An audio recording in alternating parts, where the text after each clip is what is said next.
Hello. What is the most productive and efficient and yet loving relationship ever created in the history of mankind? Yes, that would be marriage. Now, there are a lot of misconceptions out there about marriage, how it is a force or institution of bondage rather than one which is liberating for both the participants, both men and women. One preconception that you hear a lot, or one myth out there, is that, especially for men, geared towards men, is that they lose their freedom when they become married.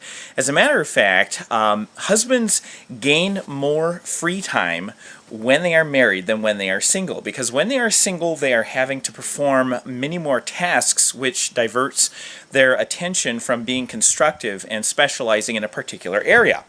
The same is also true for wives, by the way, but men especially have a fear of losing their freedom when they move from singlehood or celibacy into marriage. And one of the problems that this generates, of course, is the ever-increasing nature of cohabitation, which does not confer the same benefits on men and women as does marriage. Another factor which plays into it, another myth, big myth out there, is that husbands are going to lose their wealth. This is actually counterintuitive, is actually the opposite is true. Men tend to gain more wealth, both men and women, husbands and wives, in the institution of marriage. They actually gain wealth as a result of entering into marriage. So as a single person, you will actually earn less income as a male as you would had you been married as a husband. That is borne out by many studies and statistics, which we'll provide at the conclusion of this video.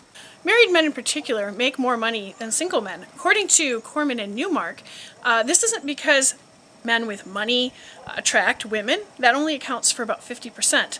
When they studied single men and married men and followed the single men through their married state, they found that it was actually something about marriage itself that was causing this increase, who showed that a wife increased her husband's earnings as much as a college degree. In other words, a married high school graduate would make more money than his single college graduate counterpart. This is true for all developed countries. This is because of specialization. It increases productivity. Each of you becomes an expert in the area that you've divided your living chores up into, and you take those duties off the other's hands.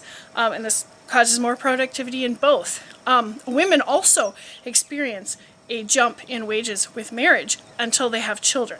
Then they experience the mommy penalty, which is experienced by all mothers, whether they're married or not.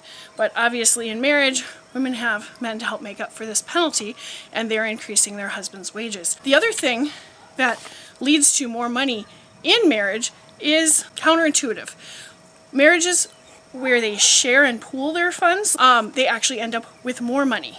Rather than in cohabiting, you often separate your funds, and I think probably because of the lack of team spirit where you're all working together to build wealth, they end up with less. So marriages that pool their wealth end up with more wealth. Marriages that act more like cohabiting couples, where they separate their wealth, they don't experience that benefit. The other myth we want to talk about is the divorce rate. How many of you have heard that the divorce rate is 50%?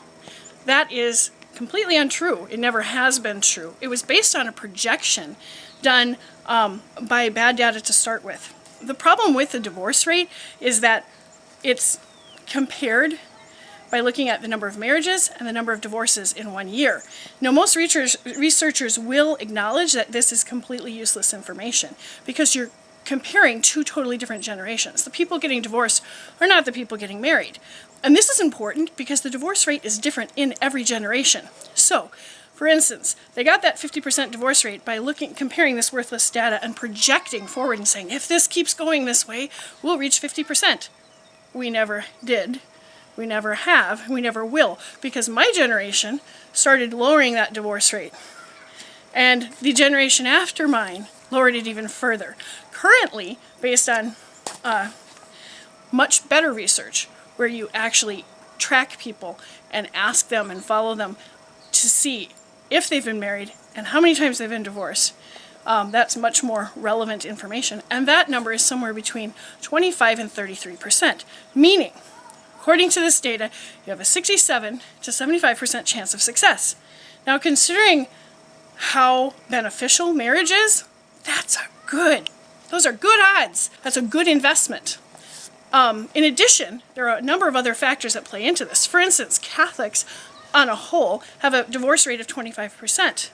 College-educated women have a much lower divorce rate. So if you were to compare a Catholic college-educated woman, she would have about a 16% chance of divorce. When you add into that the fact that most divorces, 2/3 of them, are unnecessary, meaning that both partners still get along just fine. They're just choosing not to be married anymore because they've fallen out of love or some other non-necessary thing.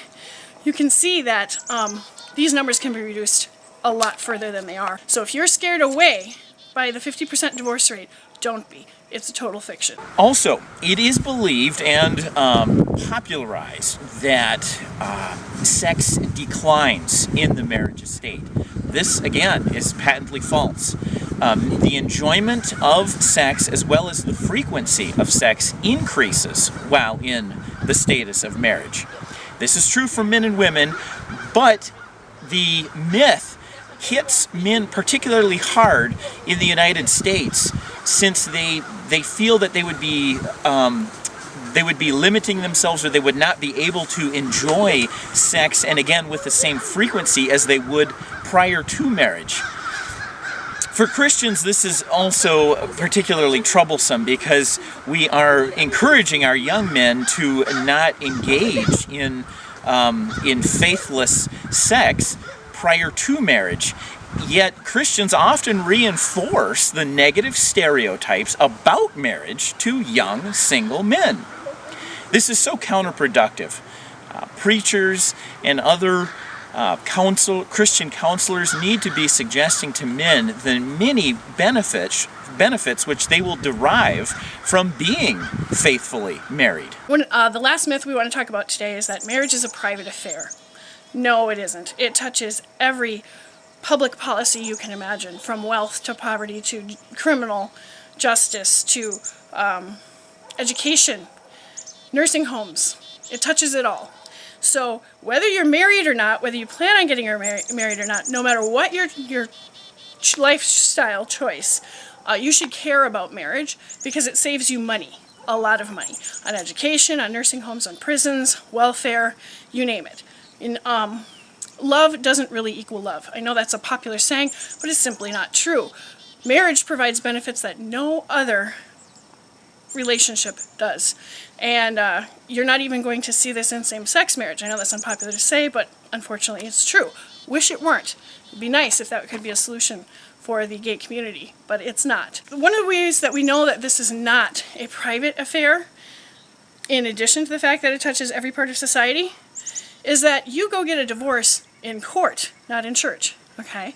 This is a contract. Now, any of you in any kind of business know that the state regulates contracts, and they do this to prevent violence and also to create value and trust in a system of business. If our contracts aren't valid and binding, that would be catastrophic to society. In the same way, if our marriages are not binding, there is no marriage, and that would be catastrophic to society.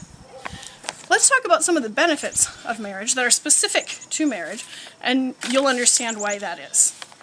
First of all, being married increases the health of both partners. The health advantages of marriage are so great that it would be equivalent to a smoker quitting a pack-a-day habit. Single women have a 50% greater mortality rate than married women, and single men have a 250% greater mortality rate than single men. Studies show that married people recover from illnesses much more quickly, and they have a much less chance of being in a nursing home. Marriage also increases the happiness of both partners. Marx and Lambert did a study following people for 5 years through their single and married state. They were measuring their depression, happiness with life in general, self-esteem, personal mastery, hostility, autonomy, positive relations with others, self-acceptance, having a purpose in life, and personal growth. Now, they knew the person's mental health before they got married, and they were able to study it across their marriage, and they found that it was the marriage that made people more stable, happier, and less depressed in general, more satisfied with life. This result was repeated by Horwitz, White, and Howell-White in another study where they were studying people for 7 years, and they found that particularly with young adults who married, they quit their problem drinking, didn't have any depression, and that marriage was the key indicator of future happiness. These benefits are specific to traditional marriage, and no other group experiences these, and this is why you should care about marriage.